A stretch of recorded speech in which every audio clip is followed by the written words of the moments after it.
एक सर्किट लो, कोई भी इलेक्ट्रिक सर्किट कैसे मर्जी बना लो, जैसे भी आपका मन करे। इनफैक्ट कहीं पे भी एक सेल बनाओ, एक रेजिस्टेंस बनाओ, दो लाइनें बनाओ, एक सर्किट बन गया, है ना। इसी को बोलते हैं इलेक्ट्रिक सर्किट, राइट। हर सर्किट में दो चीजें होती हैं, एक होता है जंक्शन और एक होता है लूप, ठीक है। एक जंक्शन और एक लूप। जंक्शन मीन्स वो पॉइंट जहां मोर देन टू ब्रांचेस मिले। लाइक अगर मैं इनको नाम दूं, यहां से शुरू करते हैं, A B C D E F. तो इसमें जो जंक्शन है वो ये है, ये दो पॉइंट जंक्शन है, बाकी जंक्शन नहीं है, ठीक है। Junction means more than two branches should meet at that point, ठीक है। अब लाइक ये वाला पॉइंट आप लो, तो ये तो दो ब्रांच है, मैं इसको ऐसे कॉर्नर ना करके ऐसे गोल कर दूं तो क्या फर्क पड़ता है, तो कॉर्नर बनेगा ही नहीं, ठीक है। तो ऐसा कोई पॉइंट जहां पे दो से ज्यादा ब्रांचेस मिलती हैं उसको हम जंक्शन बोलते हैं। एक तो ये चीज हो गई, तो अकॉर्डिंगली एक जंक्शन लॉ होता है। एक लूप, लूप इज व्हाट, आप सर्किट में एक पॉइंट से शुरू करो और वापस उसी पॉइंट पे पहुंचना है।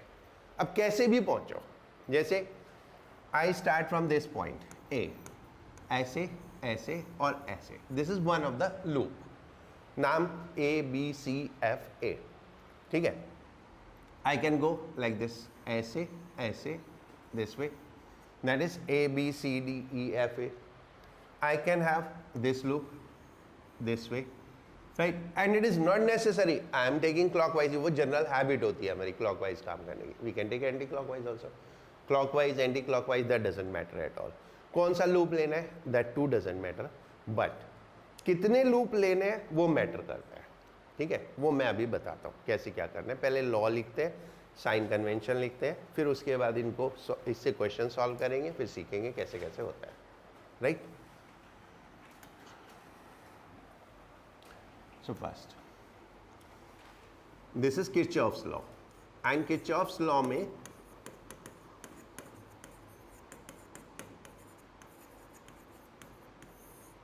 first junction law,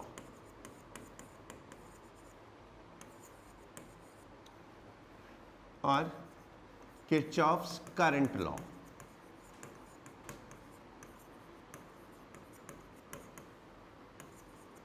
simply KCL भी बोलते हैं, ठीक है।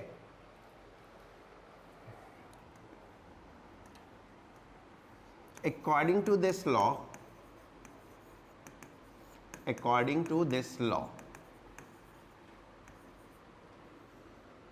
at any junction, right, at any junction, and let's specify it is not a railway junction, right, कौन सा junction, हाँ, at any junction in electric circuit,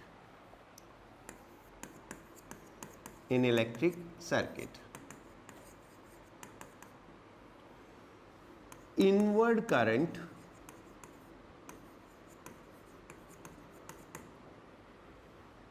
equals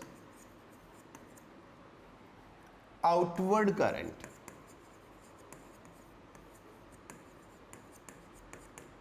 at junction, right. तो बहुत सिंपल, आपको देखना है इनवर्ड करंट कौन कौन सी है और आउटवर्ड कौन कौन सी है। जो इनवर्ड है वो आउटवर्ड के बराबर, ऑब्वियसली जितना चार्ज एंटर करेगा उतना ही चार्ज बाहर निकलेगा।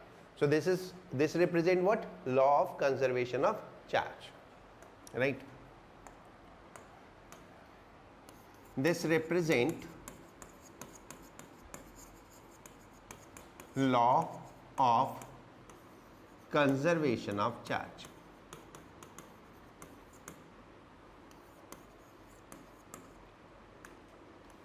right? कोई एक जंक्शन बना लेते हैं, उसमें 4-5 ब्रांचेस बना लेते हैं, 1-2 में करंट बाहर निकाल देते हैं, 2-3 में अंदर कर देते हैं,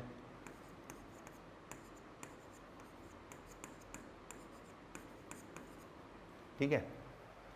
तो अब आप बताओ क्या क्या करूं। इनवर्ड कौन कौन सी है, I3 plus I4 is equal to I1 plus I2 plus I5 plus I6. ठीक है.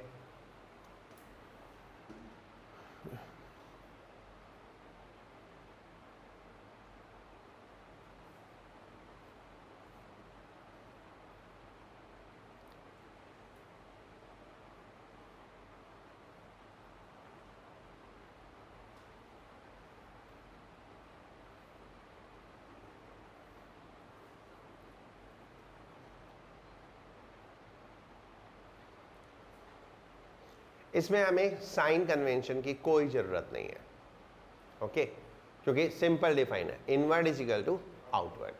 साइन कन्वेंशन की जरूरत पड़ेगी अगर हम बोले sum of current is zero.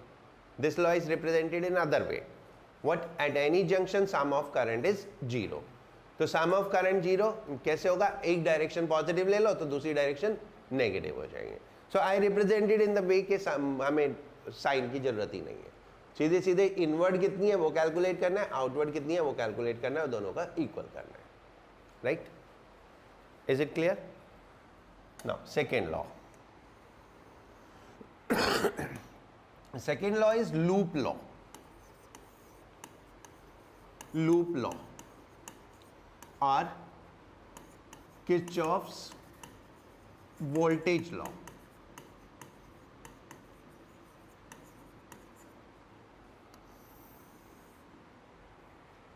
ठीक है. In any loop of an electric circuit,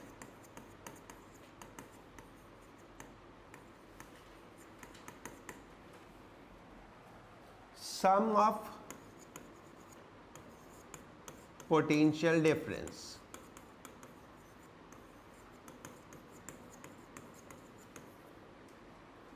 equals 0.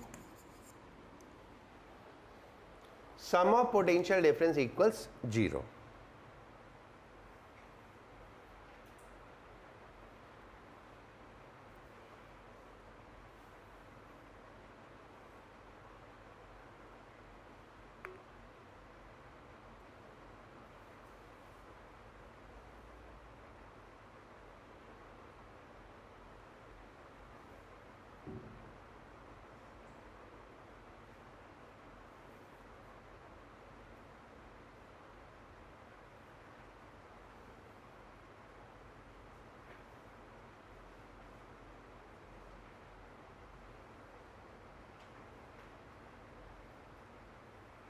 एक minute. Sum of potential difference equals 0. This is what I shown you in the last class. जितना बनाया उतना खर्च हुआ, यानी प्रोड्यूस इक्वल टू कंज्यूम, तो नेट बचा क्या? 0. तो इसमें दो चीजें आ गई, EMF and EMF that is what produced by source and consumption that is across resistance. ठीक है. तो इसमें सारे पोटेंशियल डिफरेंस आ गए, सेल वाला, रेजिस्टेंस वाला, सब इंक्लूडेड है. Right? And this law represent what? This law represent conservation of energy.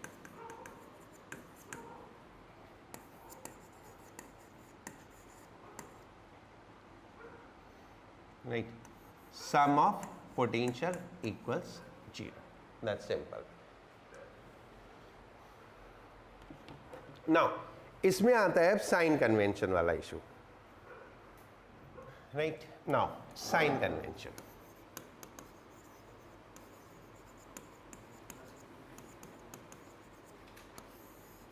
First, for cell. Right? Sign of EMF is same as the sign of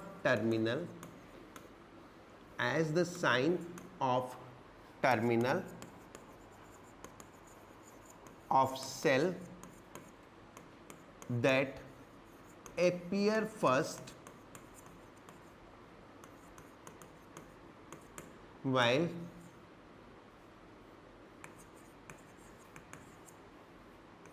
going in direction of loop, in direction of loop। बहुत simple सा rule है, loop में चलते जाओ, जो terminal पहले आएगा वो वाला साइन हो गया, ठीक है। लाइक ये हमारा E है, ये R है, ये लूप की डायरेक्शन है, तो E क्या हुआ, पॉजिटिव, ठीक है। ऐसे जाते हुए पॉजिटिव टर्मिनल पहले आया तो पॉजिटिव साइन, ठीक है। और अगर नेगेटिव पहले आया तो नेगेटिव साइन, सिंपल रूल, ठीक है।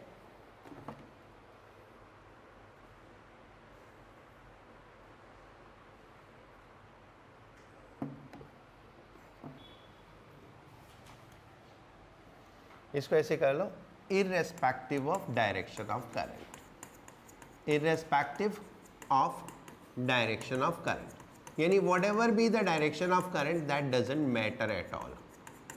यहाँ पे वो कॉन्सेप्ट नहीं लगाना चार्जिंग डिस्चार्जिंग पॉजिटिव नेगेटिव, नहीं, बस हमको लूप में जाते हुए जो डंडा पहले आया वो वाला साइन, बड़ा डंडा पहले आया प्लस पॉजिटिव, छोटा डंडा पहले आया तो नेगेटिव। इतनी बात समझ में आई?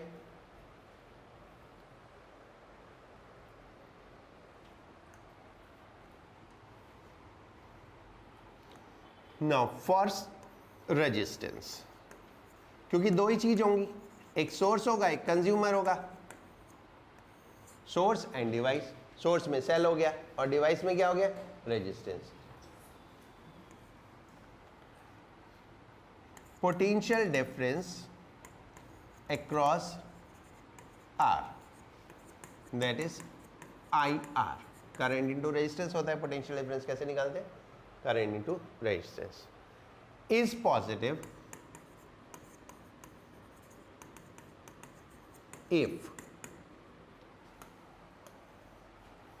both direction, that is direction of loop and direction of current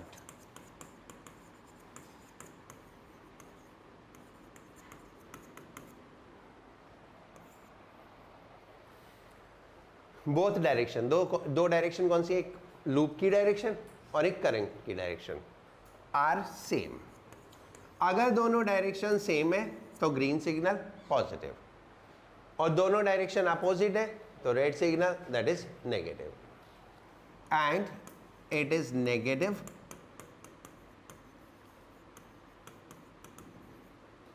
if both direction are opposite.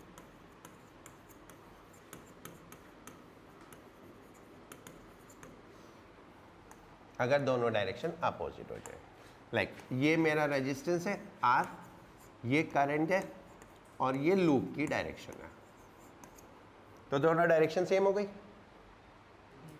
तो दोनों डायरेक्शन सेम हो गई तो पॉजिटिव, तो आई आर इज पॉजिटिव। ये करंट ये रेजिस्टेंस हम ऐसे आए लूप में तो I R is negative.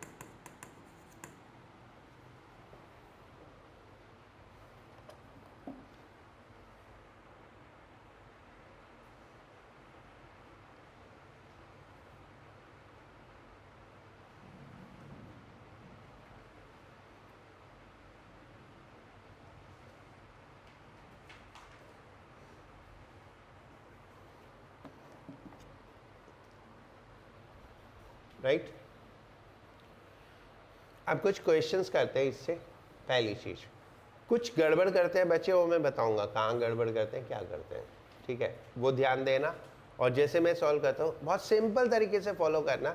You people make it a bit complicated, तुम पता नहीं कैसे इसको कॉम्प्लिकेटेड बना देते हो, मुझे ये बहुत सिंपल लगता है।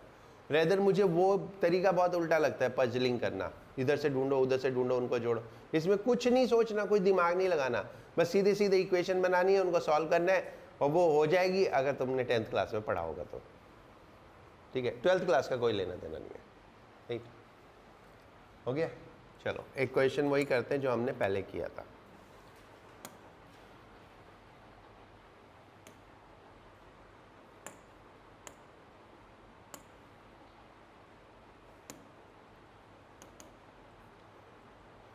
ये क्वेश्चन हमने लास्ट क्लास में किया था, याद है? इसी को करते हैं हम। आर इज इक्वल टू 8 ओम आता है, मुझे याद है। ठीक है, चलो करें। 50, 30, 20, 12, 8।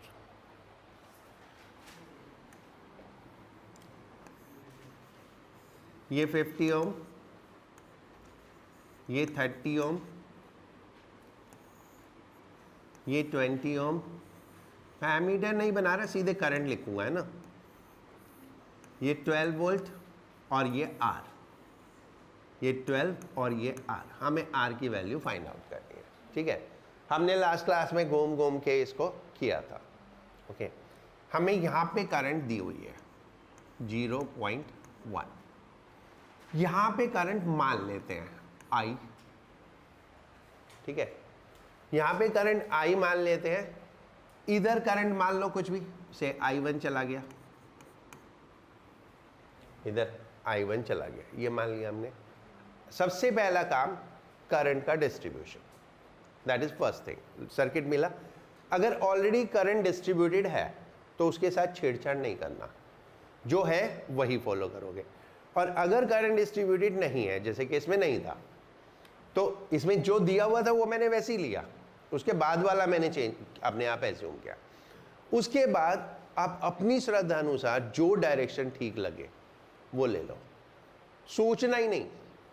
अगर मान लो आपने गलत ले ली, मान लो, तो आंसर नेगेटिव आ जाएगा और फिर आपको दोबारा से करने की जरूरत नहीं। जब आंसर नेगेटिव आ जाए तो उसके नीचे एक लाइन लिखनी होती है, as the current is negative that means direction of current is opposite to assume direction. यानी हमने जो सोचा था उसके अपोजिट है, हमने सोचा वो गलत हो गया, राइट। तो इसलिए इसमें कहीं पे भी इसको यूज करने में कहीं भी दिमाग का इस्तेमाल नहीं करना पड़ता। इससे सारे सर्किट सॉल्व होते हैं, रेजिस्टेंस वाले भी और कैपेसिटर वाले भी, सब। तो वो जो हमें पजल टाइप गेम खेलना पड़ता था वो नहीं करना पड़ता इसमें। अब now first thing is we need to find out how many variables we have in the system, जो हमें फाइंड आउट करने हैं। चाहे हमें फाइंड आउट एक ही करना हो, लेकिन नंबर ऑफ वेरिएबल्स कितने हैं जो हमें मालूम नहीं है। Those are 3, R, I, I1। जितने वेरिएबल उतनी हमें इक्वेशन चाहिए, जितने भी वेरिएबल उतनी ही इक्वेशन चाहिए, राइट। उतनी इक्वेशन बनाएंगे हम। सबसे कन्वीनियंट पहले जंक्शन लॉ, अगर वो ऑलरेडी यूज हो गया तो ठीक है, और अगर नहीं हुआ तो उसको यूज करेंगे। ठीक है, तो इसको नाम दे देते हैं पहले A, B, C, D, E, F। At junction F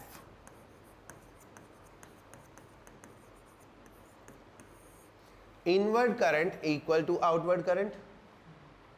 inward कौन कौन सी है बताओ? I। Outward I1 and 0.1। यानी यहां से देखो, इससे बाहर कौन सी निकल रही है और इसके अंदर कौन सी जा रही है। ये I इसके अंदर जा रही है ना। तो I अंदर जा रही है, I1 0.1 बाहर जा रही है। तो I is equal to I1 plus 0.1। That is first equation. एक इक्वेशन हो गई। अब दो लूप्स लेने हैं। कभी भी लूप में क्या नहीं करना है, मान लो एक लूप मैंने ये लिया, एक लूप मैंने ये लिया और एक लूप मैंने पूरा ले लिया, ये नहीं करना कभी भी। जब आपने ये दो ले लिए ना तो ये नहीं ले सकते, क्योंकि इसमें दोनों इंक्लूड हो गए।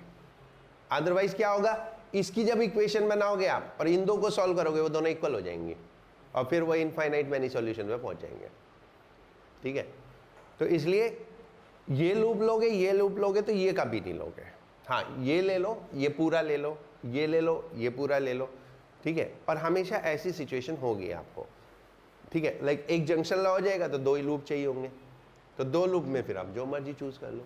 तो if I choose this loop, ठीक है, इसको चूज करूं 1 को, है ना, तो कौन सा लूप हुआ ये लूप, इसको नाम दे दो ABCFA, right.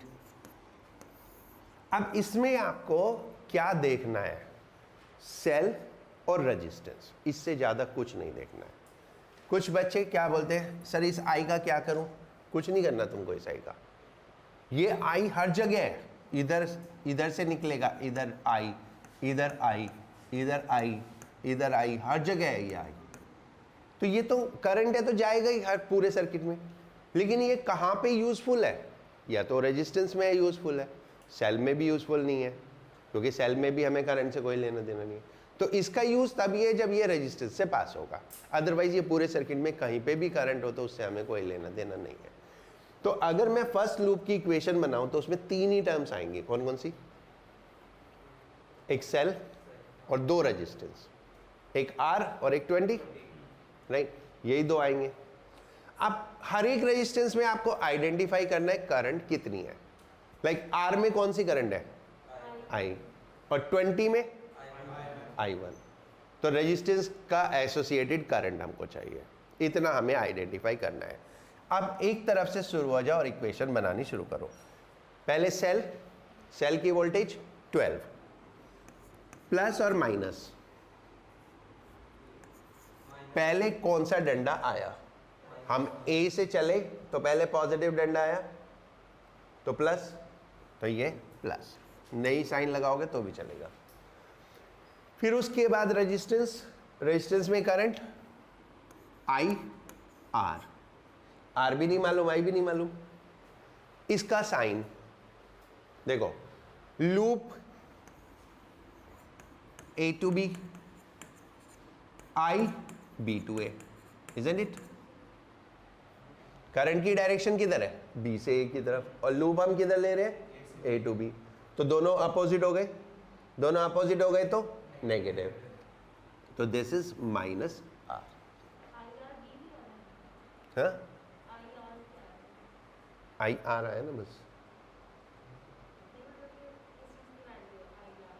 Potential difference V is equal to IR, potential difference across resistance, that is IR।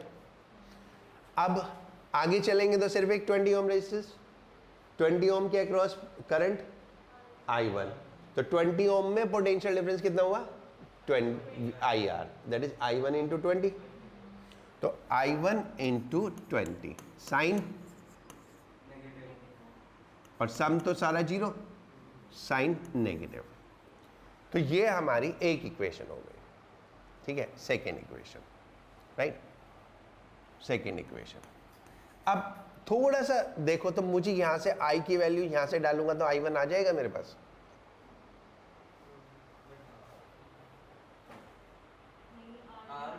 Are भी है ना, तो एक ही इक्वेशन रह जाएगी I1 and are, I1 and are, तो कर लेते हैं, राइट। 12 माइनस I की जगह I1 plus 0.1 minus 20 I1 is equal to 0।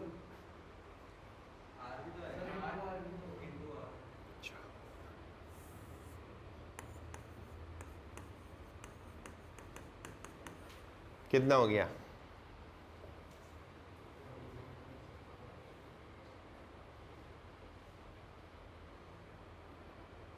One I1 and 20 I1, 20 I1 और ये plus 0.1 R is equal to 12, that's equation 2 कर लो, है ना। इतना समझ में आ गया, ये तो इसको सिंप्लीफाई किया मैंने और कुछ नहीं किया।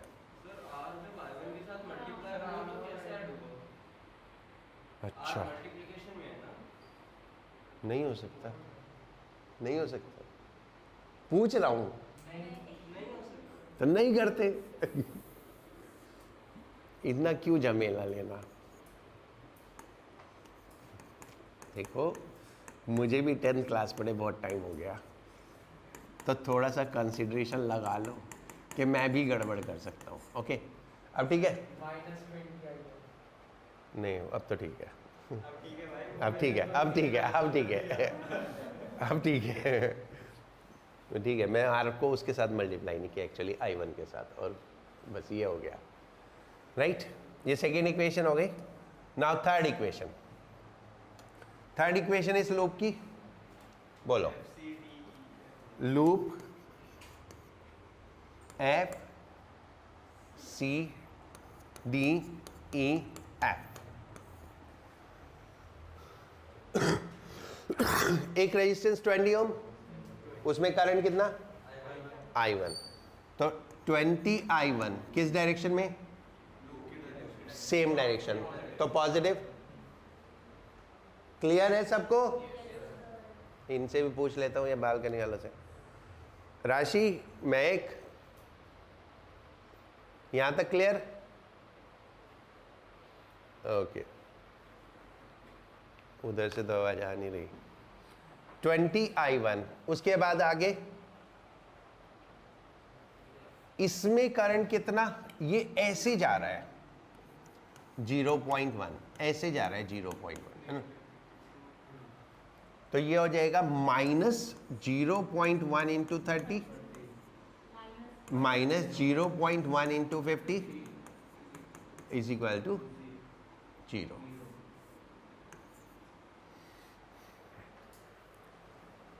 अब इसमें से तो I1 सीधे आ जाएगा, कितना, 20 I1, ये कितना हो गया, -3 -5 is equal to 0।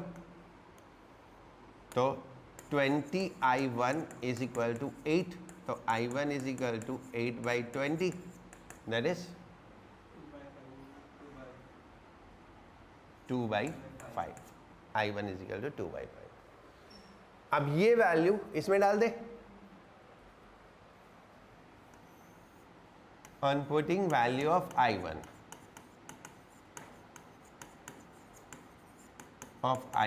in equation 2, that is 2/5 को कर लेते हैं, उधर पॉइंट में है तो पॉइंट में ही कर लेते हैं। 0.4, तो 0.4 plus 0.1 R plus 20 into 0.4 is equal to 12।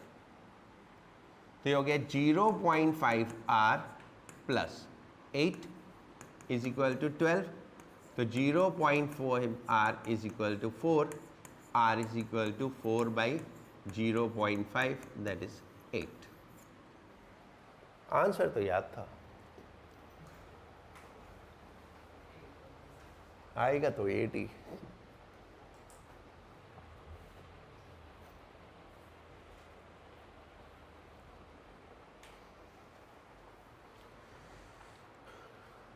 हो गया। मैं राशि,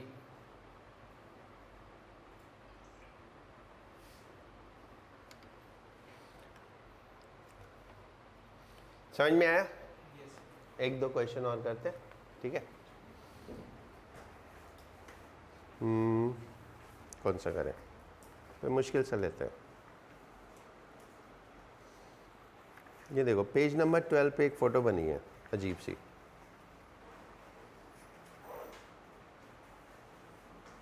नहीं है ना?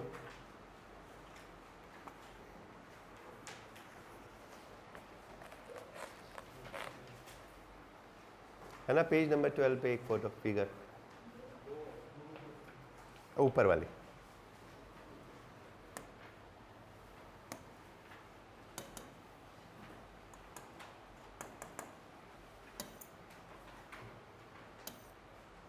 ये वाली, ये, ठीक है। ये करते हैं,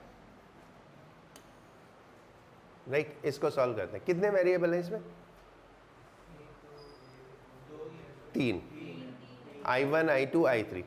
3 लूप लेने में हम बड़े आराम से ये 3 लूप ले सकते हैं ना, 1 2 3, है ना। ये 3 लूप ले सकते हैं, राइट। चलो शुरू करते हैं।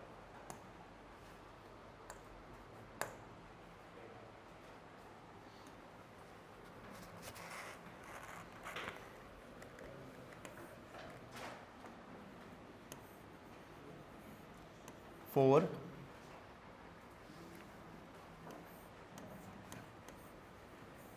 10 1। नेक्स्ट क्लास में दिखाऊंगा मैं आपको इसको कैपेसिटर में कैसे अप्लाई कर। क्वेश्चन फोटो ही देख लेना, क्वेश्चन क्या करेगा मेरे को भी नहीं पता ये कौन सा है, बस मैं तो फोटो देखी कि अच्छी लगी तो मैंने कहा ये कर लेते हैं।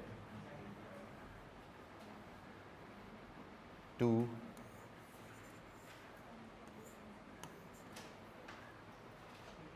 then 5।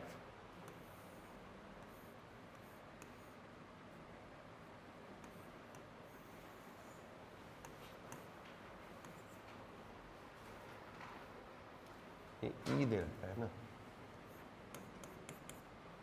A B C D A. इसमें करंट ऑलरेडी मार्क्ड है ना, so we need to write the same. एक मिनट देखना जरा, मैं कुछ गलत ना मार्क कर दूँ, मेरे को थोड़ा कम दिखता है ये। I1 I2 I1 minus I2 check कर लेना उसमें सही है क्या। देन I3 ऐसे, देन इधर I2 plus I3।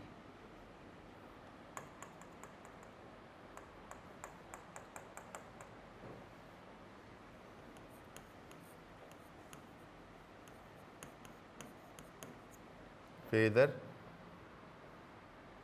I2 plus I3 minus I1। ठीक है, करेक्ट का राइट। अब हमें I1 I2 I3 की वैल्यूज निकालनी है। 3 लूप लेने हैं, कौन कौन से? एक ले लेते हैं ABCA, एक ACDA और एक उधर वाला है ना। तो पहले लूप, बाद में नोट कर लेना, एक बार कर लेते हैं। यह है नोट करने में क्या है, ABCA right.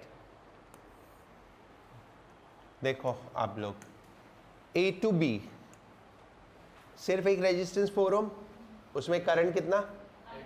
I2। Resistance 4 ohm, current I2, agreed. तो पोटेंशियल डिफरेंस कितना हो गया? 4I2। Positive negative? पॉजिटिव। उसके बाद 2 ओम, उसमें current I2 plus I3, positive negative? Positive.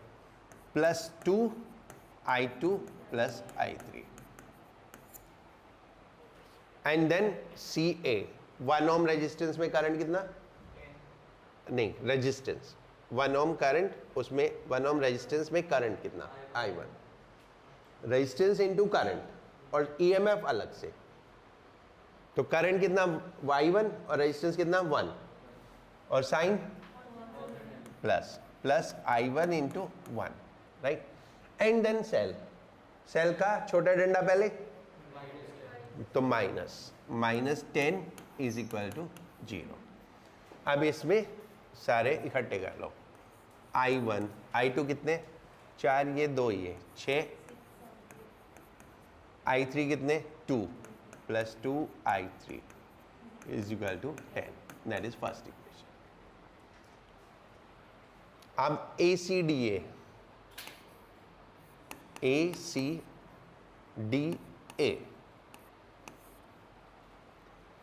A to C plus 10, cell का पॉजिटिव टर्मिनल पहले, प्लस 10। अब रेजिस्टेंस में करंट टूवर्ड्स लेफ्ट और लूप टूवर्ड्स राइट, तो माइनस I1 इंटू 1। फिर नीचे आओ 2 ओम में, ये पॉजिटिव क्योंकि दोनों direction same, plus 2 I2 plus I3 minus 1 minus I1। फिर 4 ओम, नेगेटिव पॉजिटिव? माइनस, क्योंकि करंट ऐसे और हम करंट A टू D और हम D टू A, तो minus 4 I1 minus I2 is equal to 0। सारे इकट्ठे कर दो। I1 कितना, 1 माइनस 2 माइनस 3 माइनस और 4 माइनस 7 माइनस। I2 कितना, 2 plus and 4 plus, minus minus plus, तो 6 प्लस। I3 कितना, 2 I3 बस, है ना, plus 2 I3 is equal to 0। So this will give us, इसको न्यूमरल उस साइड पहुंचा दो, तो 7I1 minus 6I2 minus 2I3 is equal to 10। ये सेकेंड इक्वेशन हो गई। ठीक है, अब थर्ड इक्वेशन के लिए ये ले लो, B C D E B. Loop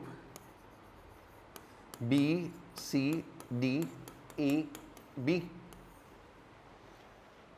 पहले तो 2 ohm resistance, B to C, current भी बी टू सी, तो पॉजिटिव, तो 2I2 प्लस I3। फिर सी टू डी, करंट भी सी टू डी, तो positive, 2I2 plus I3 minus I1। फिर उसके बाद सेल में -5 इज इक्वल टू 0। इनको इकट्ठे कर दो, I1 minus 2 minus 2I1, I2 2 और 2 4 plus 4I2 plus 4I3 is equal to 5। ये थर्ड इक्वेशन हो गई। अब हमेशा हमारे पास ऐसे 3 इक्वेशन बन जाएंगी। इन तीनों इक्वेशन को हमें सॉल्व करना है। एक बार आप नोट कर लो, फिर इसको सॉल्व करते हैं। एक बार नोट कर लो क्विकली, हो जाए तो बोलना।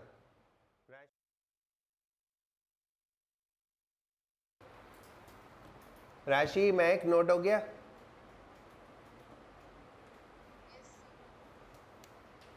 राइट, चलो इन इक्वेशन को एक जगह इकट्ठा करते हैं पहले, फिर सॉल्व करेंगे।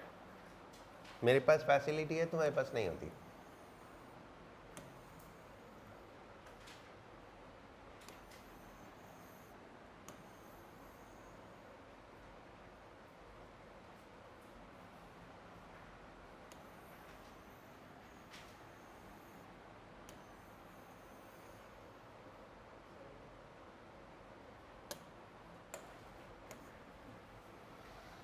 राइट, ये 3 इक्वेशन हो गई। अब इनको आप कैसे सॉल्व करोगे, ये आपके टैलेंट पे डिपेंड करता है। फिजिक्स का काम तो हो चुका, अब बचा है मैथ्स का काम। अब इसमें फिजिक्स का कोई लेना देना नहीं है। मैं कैसे करता हूँ मैं वो बता देता हूँ। मैं किसी एक इक्वेशन से एक वैल्यू निकाल लेता हूँ। I1 निकाल लिया सपोज, या I2 निकाल लिया, या I3 निकाल लिया। I1 निकाल लिया, I2 I3 की टर्म्स में आएगा, उनको दोनों इक्वेशन में डाल दिया। ठीक है, तो फिर मेरे पास 2 इक्वेशन हो गई I2 I3 की। Then it become a pair of linear equation in 2 variable, और फिर उसको सॉल्व कर लिया। ठीक है, और अदरवाइज जितने लोग उतने तरीके से कर सकते हैं इसको। कुछ एलिमिनेशन मेथड होता है, कोई सब्स्टिट्यूशन मेथड होता है, बहुत सारे कुछ होता है। अब लाइक जैसे इसमें देखेंगे तो मुझे इसमें अगर मैं देखूं, ये सीधे सीधे ऐड करके मेरे पास I1 आ जाएगा। ठीक है ना, फर्स्ट मतलब वो थोड़ा सा आपको मतलब क्या है, प्रेजेंस ऑफ माइंड चाहिए होगा इनको सॉल्व करने के लिए। आंसर क्या है, आंसर भी चेक कर लो, मैच करता भी है कि नहीं। I1 मैच कर रहा है, ठीक है। लाइक अगर मैं फर्स्ट प्लस सेकेंड करूं, फर्स्ट प्लस सेकेंड, तो इसमें देखो 6I2 2I3 कैंसिल हो गए, तो 8I1 इज इक्वल टू 20। तो I1 इज इक्वल टू 5/2। ये I1 आ गया। अब ये वैल्यू इसमें डाल दो। ठीक है, इनमें डाल के फिर सॉल्व कर लो। कोई ऐसा कर लो जिसमें जरूरत हो, बोलो। 2 बैटरी वाला क्या करेंगे इस 35 करते हैं। ठीक है 35.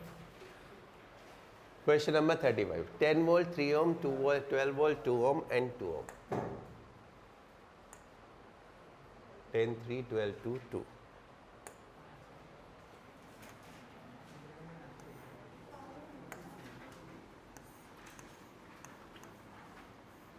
Ten volt 3 ohm,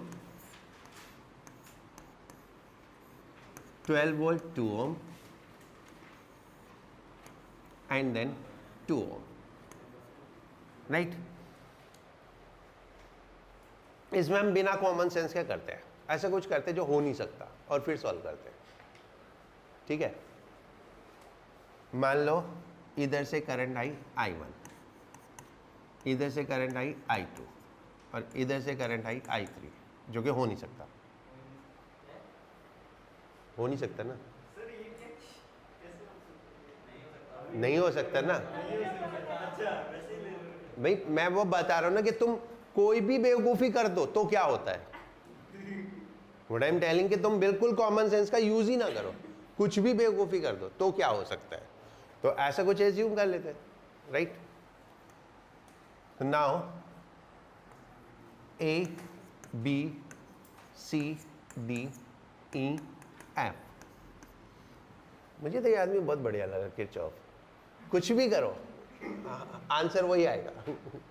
ठीक है at junction F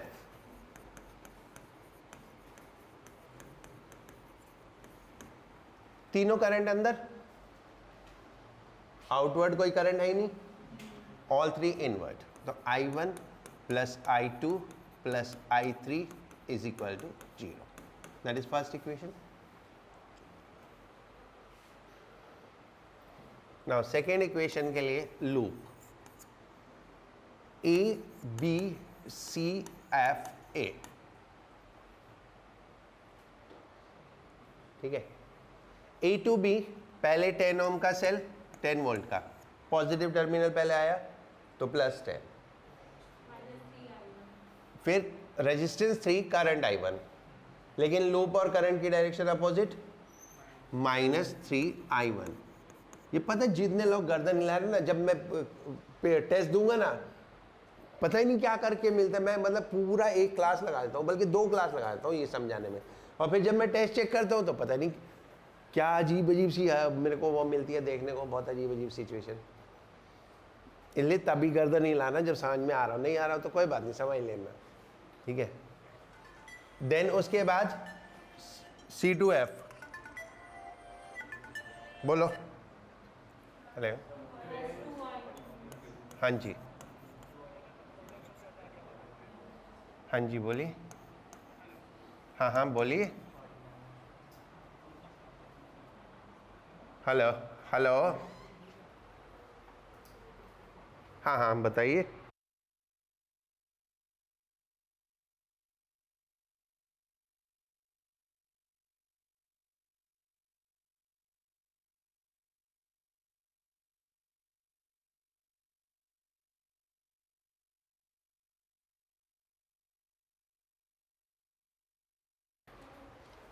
right equation ठीक है. +10 -3I1 +2I2 -12 is equal to 0.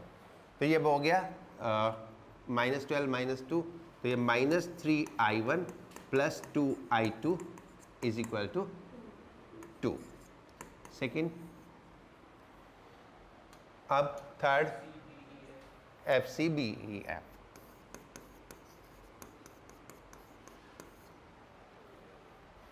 +12 -2I2 +2I3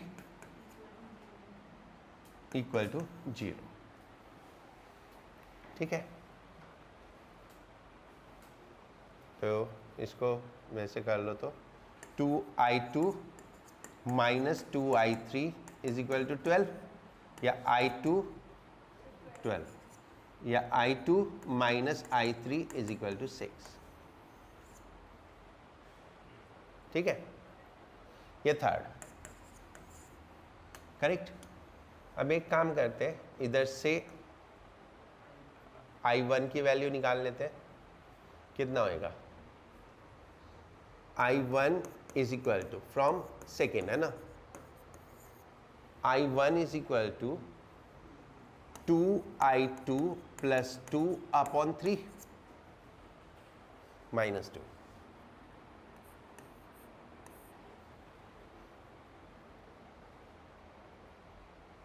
ठीक है, I1 is equal to 3I1 is equal to 2I2, 2 minus 2I2, तो 2I2 माइनस 2/3। और थर्ड से, फ्रॉम थर्ड से I3 की वैल्यू निकाल लो। I3 is equal to I2 minus 6। ये दोनों वैल्यू फर्स्ट में डाल देते हैं तो I2 आ जाएगा। ये दोनों वैल्यू फर्स्ट में डाल देंगे तो I2 आ जाएगा। तो फर्स्ट में I1 की वैल्यू डाली तो 2I2 माइनस 2/3 प्लस I2, तो I2 है ही है, और I3 की जगह आ गया I2 minus 6 is equal to 0। LCM ले लो, 2I2 minus 2 plus 3I2 plus 3I2 minus 18 is equal to 0। Then how much? 2 3 5 3 8, 8I2 is equal to 18, 20। 8I2 is equal to 20, तो I2 is equal to 5/2। I2 is equal to 5/2 आ गया। तो I3 is equal to I3 is equal to 5/2 minus 6, that is minus 7/2। और I1 कितना आ गया? I1 is equal to, इसमें रखो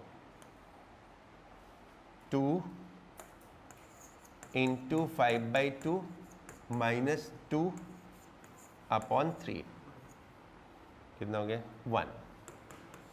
अब देखो I3 अपने आप नेगेटिव आ गया ना, I3 अपने आप नेगेटिव आ गया। That means what we did, we assume wrong direction of current.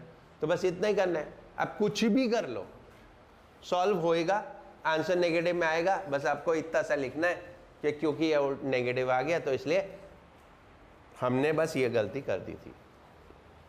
Okay, hope so समझ में आया होगा, राइट?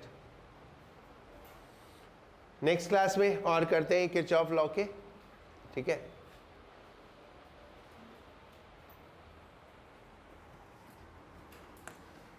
ओके, जिनका हो गया कैन लीव। हाँ चलो आगे चलते हैं।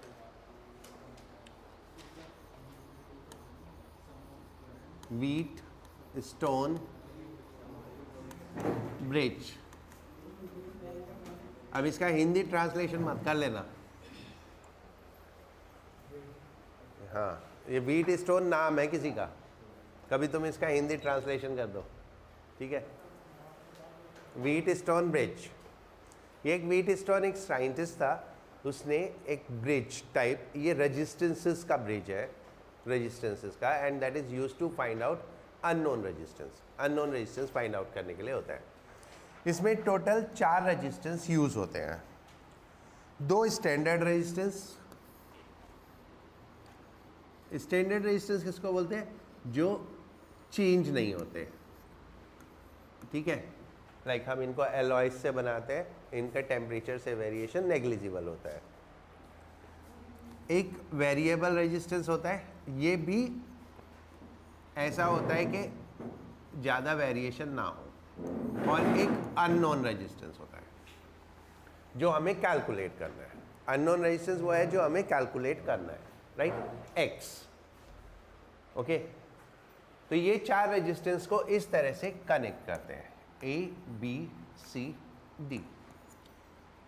ये 4 टर्मिनल हो गए। 2 टर्मिनल में, वो कोई भी 2 टर्मिनल हो, इंटरचेंजेबल है। कोई भी 2 टर्मिनल पे आप एक बैटरी कनेक्ट करोगे विद ए की।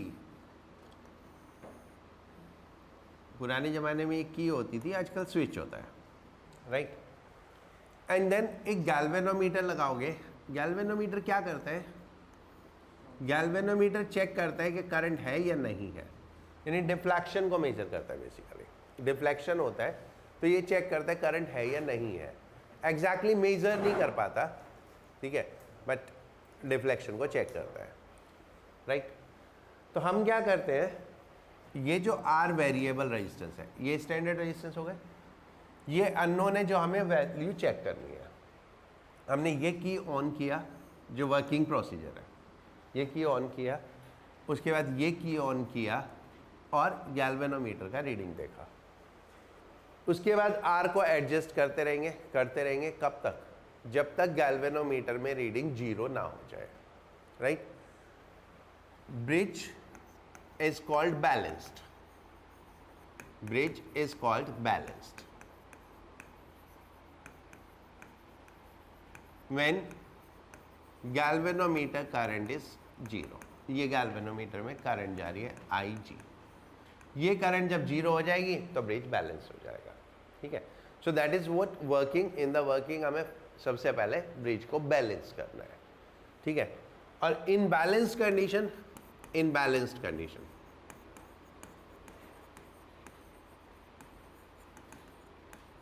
P/Q is equal to R/X। इससे हम x की वैल्यू कैलकुलेट कर सकते हैं। PQR हमें मालूम है, x की वैल्यू कैलकुलेट करनी है, x की वैल्यू कैलकुलेट हो जाएगी, राइट। दैट्स सो सिंपल है मेथड। इसका एक प्रैक्टिकल फॉर्मेट है, यानी इसको अप्लाई करके एक इंस्ट्रूमेंट बनाया, उसको हम मीटर ब्रिज बोलते हैं, मीटर ब्रिज, ठीक है। अब उसके बारे में पता करके क्या करना, वो तो गवर्नमेंट ने हमारे सिलेबस से हटा दिया, तो इसलिए ऐसा कोई काम क्यों करना। बट इसका प्रैक्टिकल फॉर्मेट था मीटर ब्रिज, जिसका एक्सपेरिमेंट शायद अभी भी हो सकता है आपके पास उसमें, ठीक है। एक्सपेरिमेंट में तो वो एक्सपेरिमेंट में आप कर ही लोगे एक्सपेरिमेंट, वो भी अननोन रेजिस्टेंस को उसके लिए है। इसमें बस इतना ही है और कुछ है नहीं। इसको प्रूव करना है कि ये ऐसा होता है तो ऐसा होता है, ठीक है। तो इसको प्रूव करने के लिए बहुत सिंपल सा तरीका है, किरचॉफ लॉ अप्लाई करो, हो जाएगा, राइट। इसका प्रूफ, राइट। एक लूप ले लो ABDA, पहले तो करंट ले लो, ये I1, ये I2, ये इधर से IG आई तो ये हो गया I2 प्लस IG, और ये हो गया I1 माइनस IG, राइट। दो लूप ले लो, दो ट्राइंगल ABDA, लूप ABDA, इसमें किरचॉफ लॉ अप्लाई कर लो, ठीक है। A to B resistance P, current I1, तो I1P plus minus plus. Galvanometer का रेजिस्टेंस मान लेते हैं G, तो गैल्वेनोमीटर में करंट कितना IG, ये भी प्लस। अब ये प्लस माइनस किसी को अगर प्रॉब्लम हो तो अभी करेक्ट कर लेना, IG G।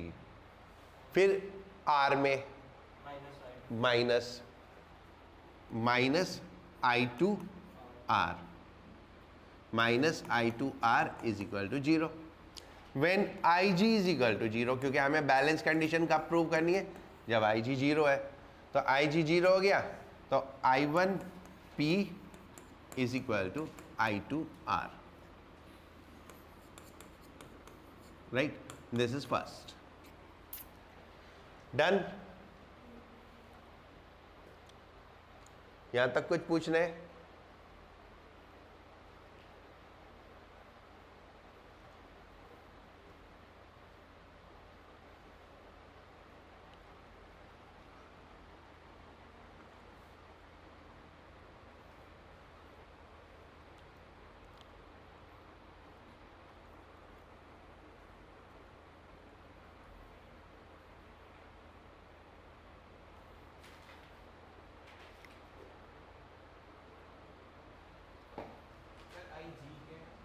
IG the current through galvanometer, और बैलेंस कंडीशन में गैल्वेनोमीटर रीडिंग 0 होना चाहिए, यानी गैल्वेनोमीटर से करंट 0 होना चाहिए, ठीक है। नाउ एक दूसरा लूप ले लेते हैं, कौन सा?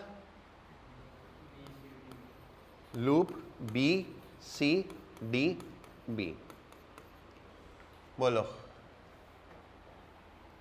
I1 minus I G into Q minus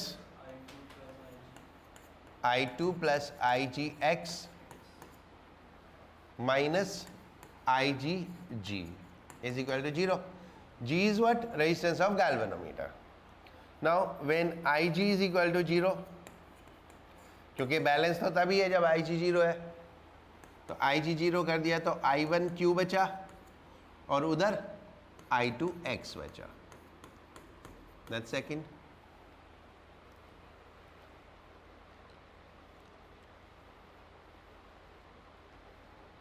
Done.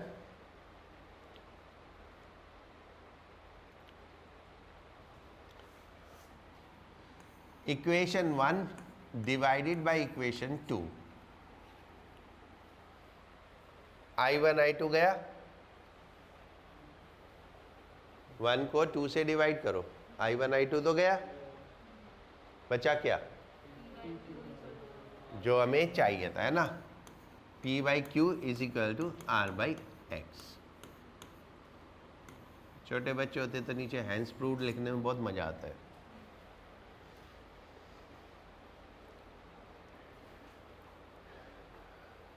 Mission complete, right. तो सिंपल से है, 4 रजिस्टर्स. Okay, clear.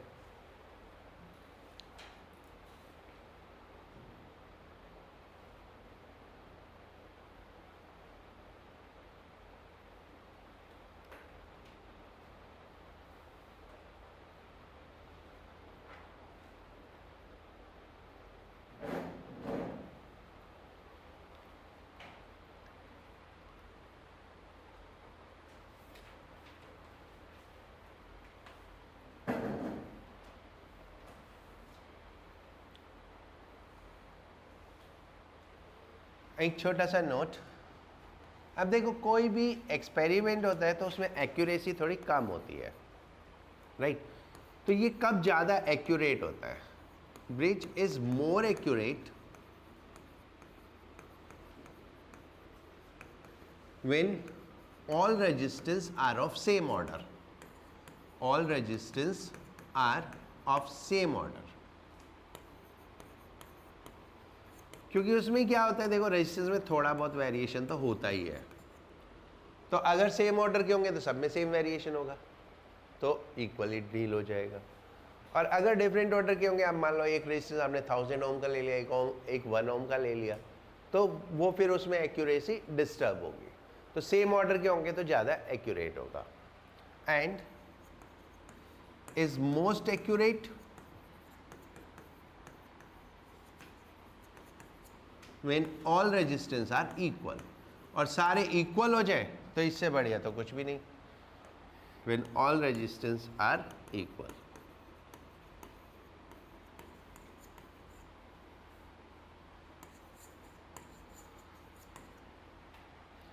राइट. तो यह हमारा व्हीटस्टोन ब्रिज है.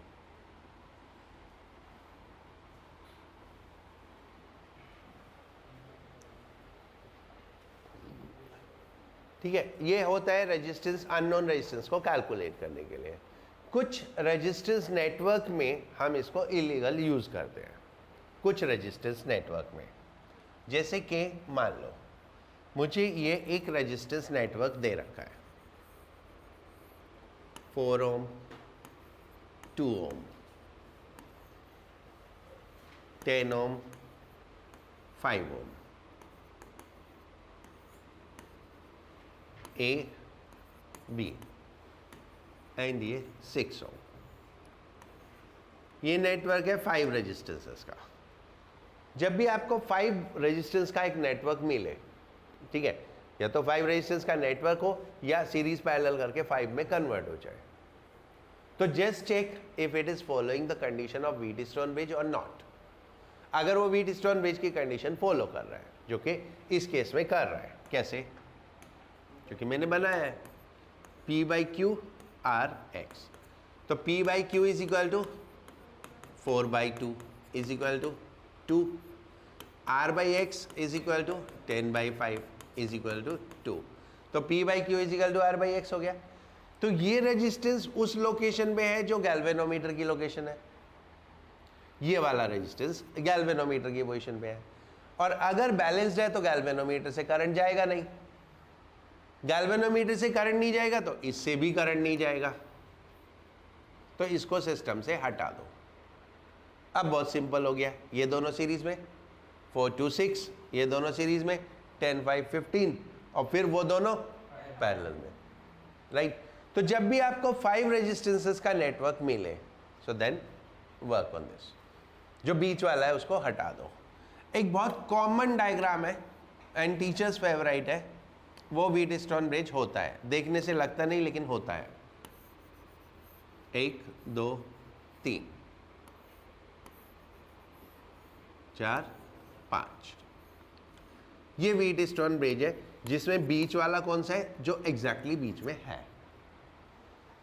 बीच वाला कौन सा है, जो एग्जैक्टली बीच में है, ठीक है। ये PQRX,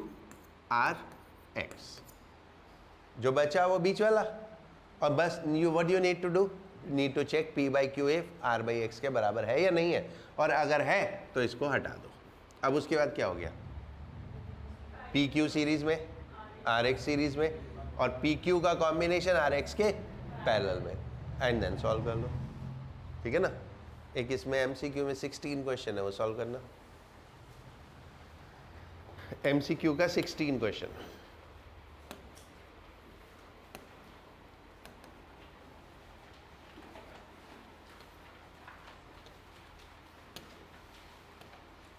ये रहा।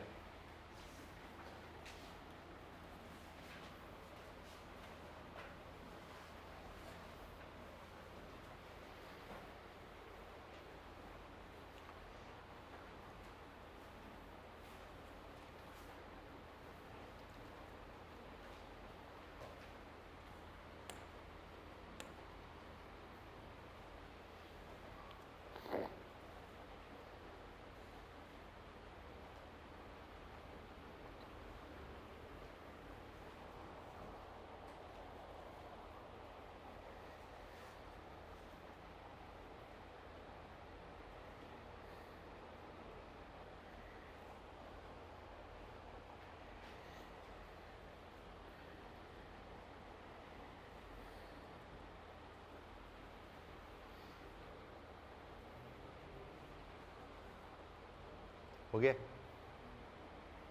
देखो ये 30 एंड 6 पैरेलल में है, 30 एंड 6 कंबाइन करके 5 हो जाएगा। 30 और 6 पैरेलल में, तो पैरेलल में 30 और 6 को कंबाइन करेंगे 1/6 प्लस 1/30, तो वो 1/5 आ जाएगा। उसको उल्टा करेंगे तो 5 आ जाएगा, तो ये 5 हो गया। अब ये P, ये Q, ये R, ये X, P/Q कितना 5/4, R/X कितना 10/8, तो 5/4, P/Q is equal to R/X हो गया। तो कौन सा वाला हटा दोगे, बीच वाला। ये दोनों भी पैरेलल में है ना, ये दोनों भी पैरेलल में। 10 एंड 5 इन पैरेलल 10/3 हो जाता है, 10 एंड 5 इन पैरेलल 10/3 हो जाता है, तो ये 10/3 हटा दो। प्रैक्टिकली देखें तो कैसा बना हमारा, ये 5, ये 4, ये 10, ये 8 एंड ये 10/3, ये ना। अब इसमें से 10/3 हटा दो तो बचा क्या,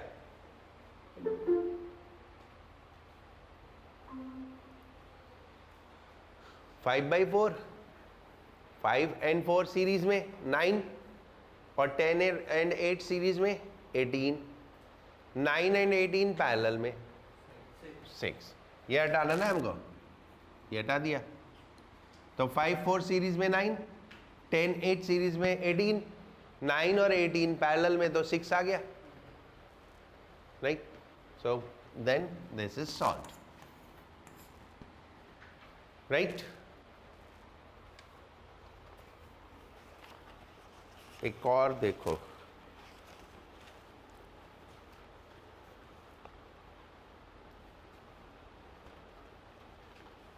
ये पेज नंबर 11 पे क्वेश्चन नंबर 28।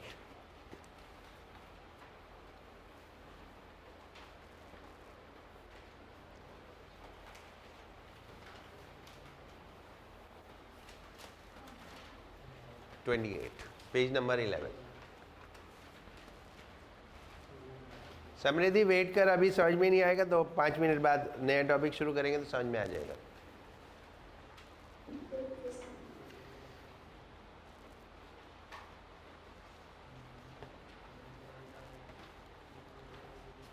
ये हो गया सबका?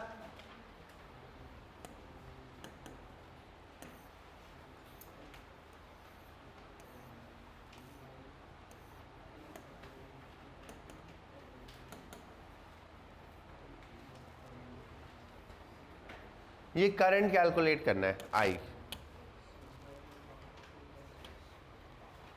आई करंट कैलकुलेट करना है। व्हीटस्टोन ब्रिज बन रहा है ना, 3/2 इज इक्वल टू 6/4। 6/4 इज 3/2 और 3/2, तो इसको हटा दो, बचा क्या? ये दोनों सीरीज में 5, ये दोनों सीरीज में 10, तो टोटल कितना हो गया? 5 and 10 इन पैरेलल, तो 10/3 हो गया, राइट? टोटल रेजिस्टेंस 10/3, तो करंट इज V/R, तो दैट इज 6/10, 0.6। तो इस तरह से सिंपल में वे में हो जाते हैं। व्हाट अबाउट अगर ये नेटवर्क हो और ये व्हीटस्टोन ब्रिज की कंडीशन को सेटिस्फाई ना करता हो, तो क्या करोगे? तो किरचॉफ लॉ लगा दोगे, है ना? किरचॉफ लॉ लगा के ये करंट निकाल सकते हो, निकाल सकते हो ना? ये वोल्टेज भी निकाल सकते हो। देखो किरचॉफ लॉ लगा के ये करंट तो आएगी ना, कुछ भी कर लो। ये वोल्टेज हमें मालूम है, तो रेजिस्टेंस होता है V/I। तो अगर ऐसा कोई नेटवर्क फंस जाए कभी जो आप सॉल्व नहीं कर पा रहे हो, तो उसको निकालने का तरीका, उसको सॉल्व करने का तरीका भी किरचॉफ लॉ से हो जाता है। मान लो किसी भी नेटवर्क में आपको कंफ्यूजन हो गया, कहीं पे भी सीरीज पैरेलल दिस दैट, कोई भी कंफ्यूजन हो गया, तो उसमें क्या करो, किरचॉफ लॉ लगा के उसकी जो मेन करंट है, यानी जो बैटरी से करंट निकल रहा है, वो कैलकुलेट कर लो। और बैटरी की वोल्टेज तो मालूम है, तो voltage upon current is always resistance, total resistance आ जाएगा, right? That is simple you way to find out. Simple कहने में वो किरचॉफ लॉ से इक्वेशन फिर उनको सॉल्व करना टाइम तो लगता है, इसमें कोई डाउट नहीं। अब इसमें कुछ पूछना है यहाँ तक? नहीं। Done. And last topic of the chapter. Okay, अभी ये खत्म हो जाएगा, right?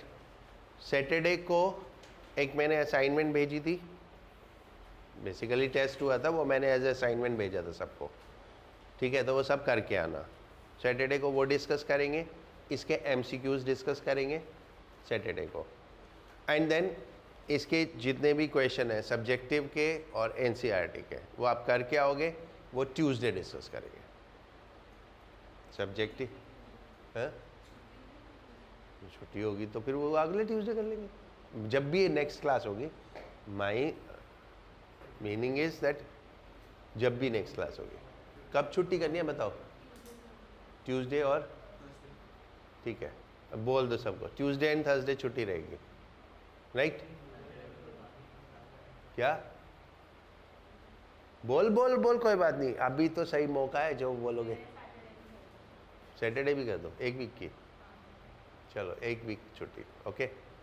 The next week of.